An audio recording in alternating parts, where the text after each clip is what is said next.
Olá, seja bem-vindo a mais uma aula do curso de Matemática para Criptologia. Meu nome é Antônio Lacerda e hoje nós vamos ver as funções aritméticas. Para o melhor entendimento desta aula, será necessário um conhecimento prévio de PAs e PGs e também um pouco de conhecimento das letras gregas. Nós vamos utilizar algumas aqui.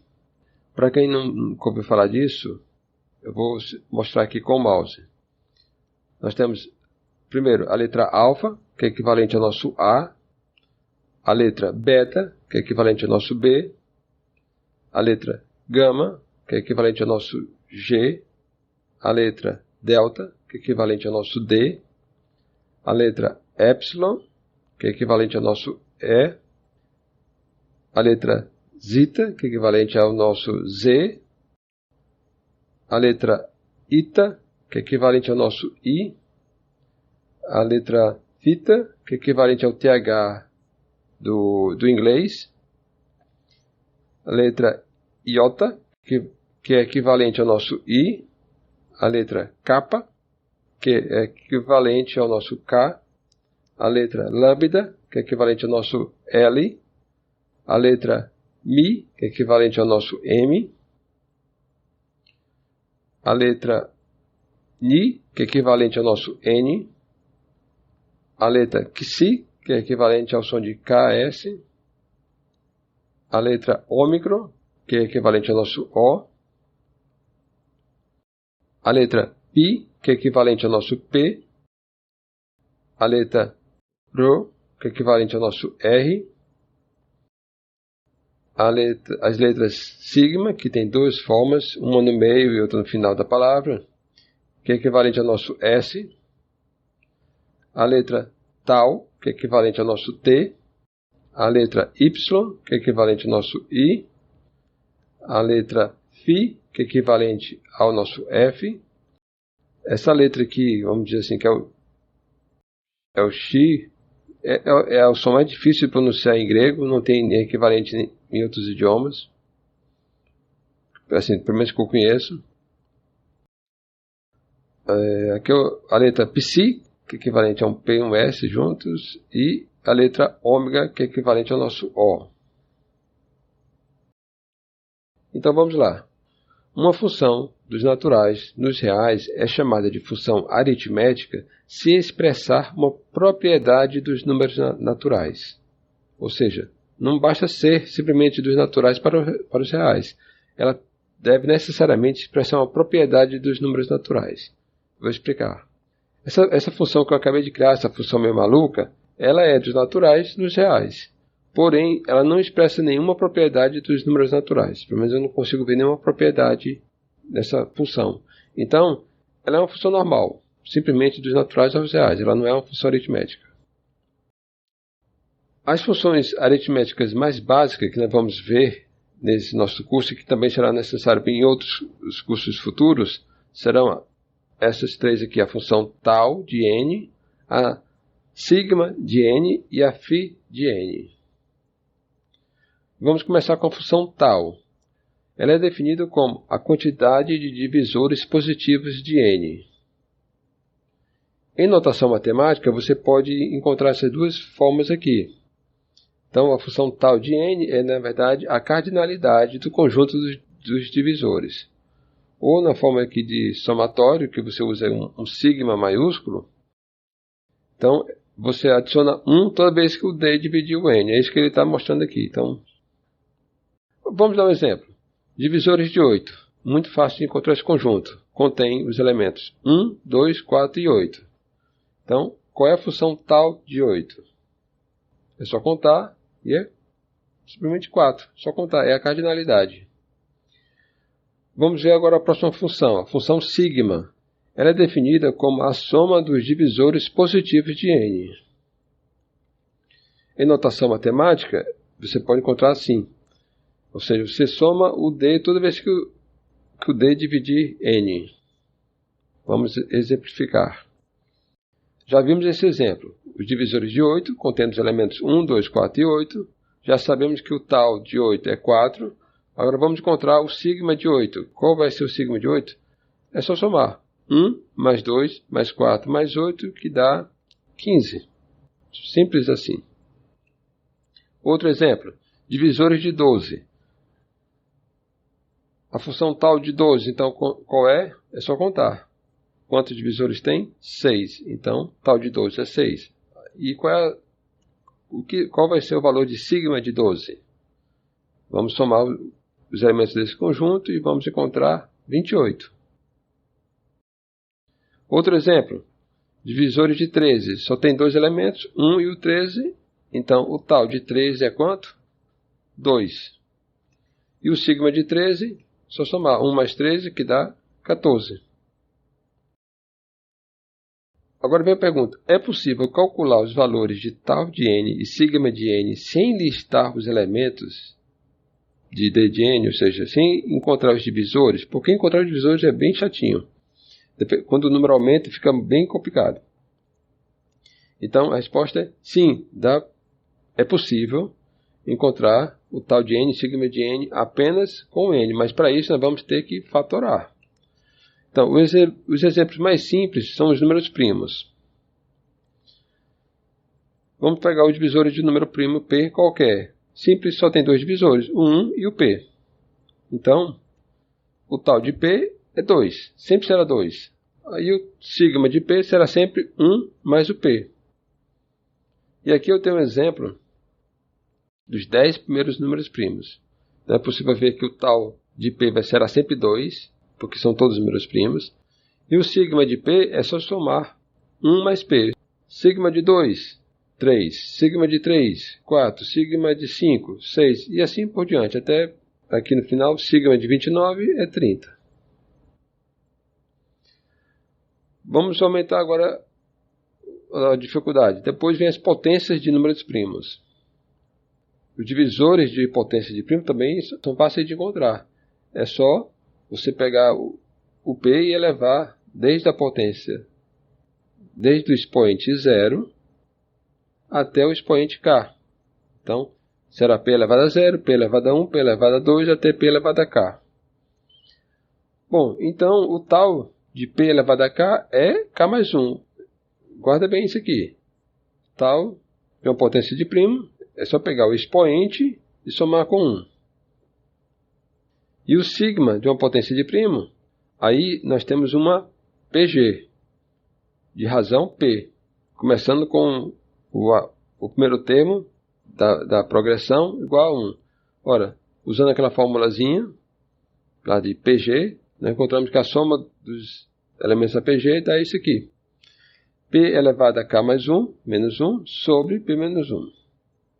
E aqui nós temos uma tabela mostrando agora só as potências de 3. Na primeira linha, P igual a 3, é simplesmente aquela linha lá da tabela que estava só os números primos. Agora, como nós estamos pegando potência de primo, vamos começar por ela. E aí é fácil ver, eu vou mostrar aqui com o mouse, que é bem simples de montar.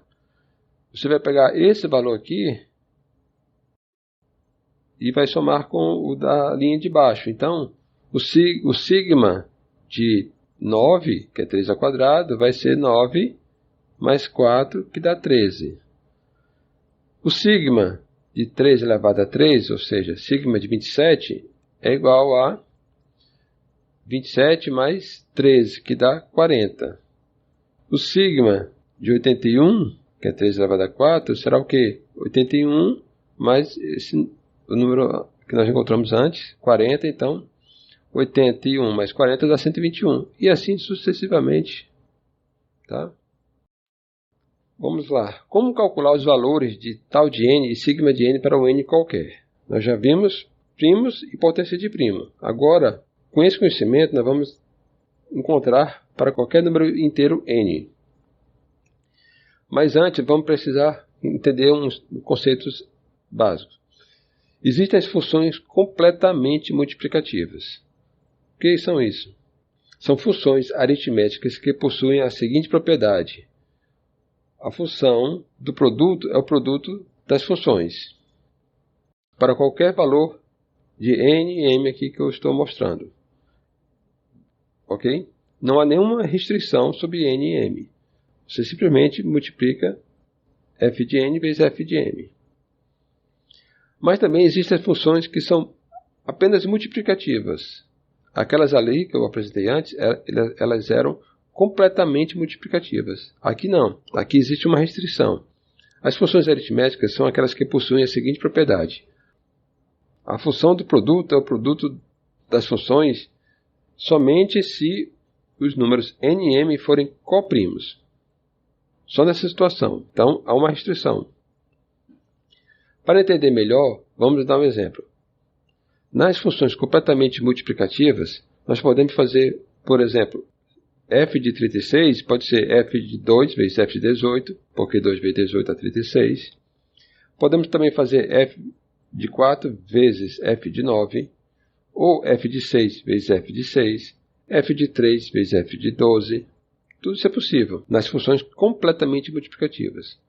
Já as funções que são apenas multiplicativas, só me permitiria fazer f de 4 vezes f de 9. Por quê? Porque 4 e 9 são coprimos. Então, vem a pergunta, as funções multiplicativas elas são inúteis ou quase inúteis, já que tem essa restrição? Não, elas ainda são muito úteis. Mesmo não sendo completamente multiplicativas, ainda assim é uma grande vantagem. Por quê? Se nós fatorarmos o n, nós vamos encontrar algo desse tipo, um produto de potência de primos. Com uma função apenas multiplicativa, se nós fizermos f de n, substituindo n pela fatoração, nós vamos poder fazer isso aqui. Por quê? Porque cada uma dessas partes elas são primas entre si. Então isso aí que já ajuda muito. E aí vem a notícia. As funções aritméticas, a tal, a sigma e a φ, elas são multiplicativas, mas não são completamente multiplicativas. No caso da função tal de n, vamos lá, vamos pegar um exemplo aqui. Vamos pegar um n qualquer e vamos aplicar a fatoração. Então, podemos fazer agora o produto das funções, porque cada uma dessas partes aí são primos entre si. E nós já vimos que a função tal de uma potência de prima é simplesmente o expoente mais 1. Então nós fazemos, somando o expoente mais 1, para cada um das funções. Vamos dar um exemplo. Os números 360 e 1.574.573, eles possuem a mesma quantidade de divisores. Vamos provar. Vamos começar.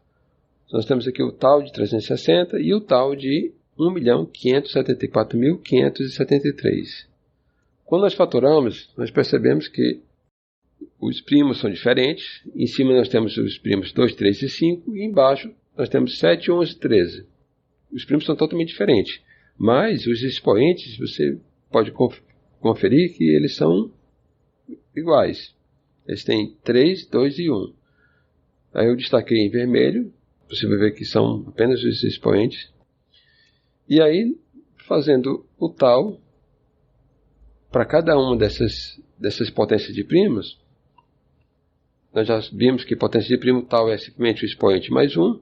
Então vamos continuar fazendo aqui os cálculos, que na verdade é 4 vezes 3 vezes 2, aqui em cima. E no exemplo de baixo, 2 vezes 4 vezes 3, que dá o mesmo valor, 24. Então, isso aqui é a mesma coisa que eu já apresentei lá no curso de matemática para informática, onde eu falei que para encontrar a quantidade de divisores, bastava adicionar 1 aos expoentes e multiplicar. Está lá no nosso curso. No caso da função sigma de n, como vai ser feito isso? Vamos fatorar o n, nós vamos multiplicar as funções sigma para cada potência de primo.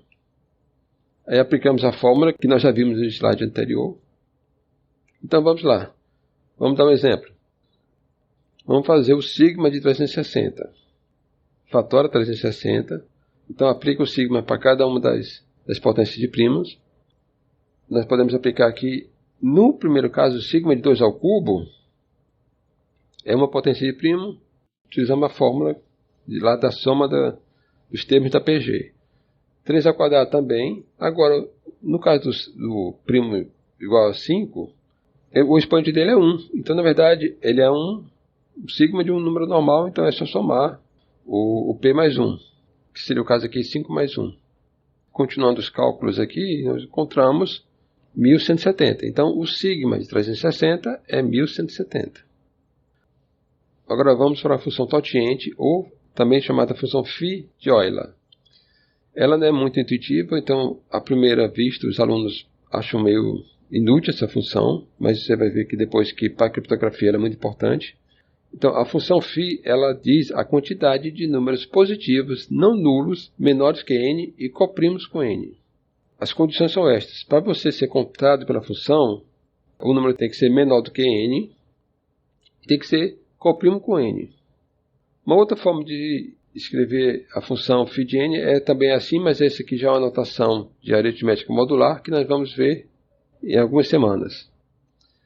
Essa função ela foi concebida pelo matemático Euler, suíço.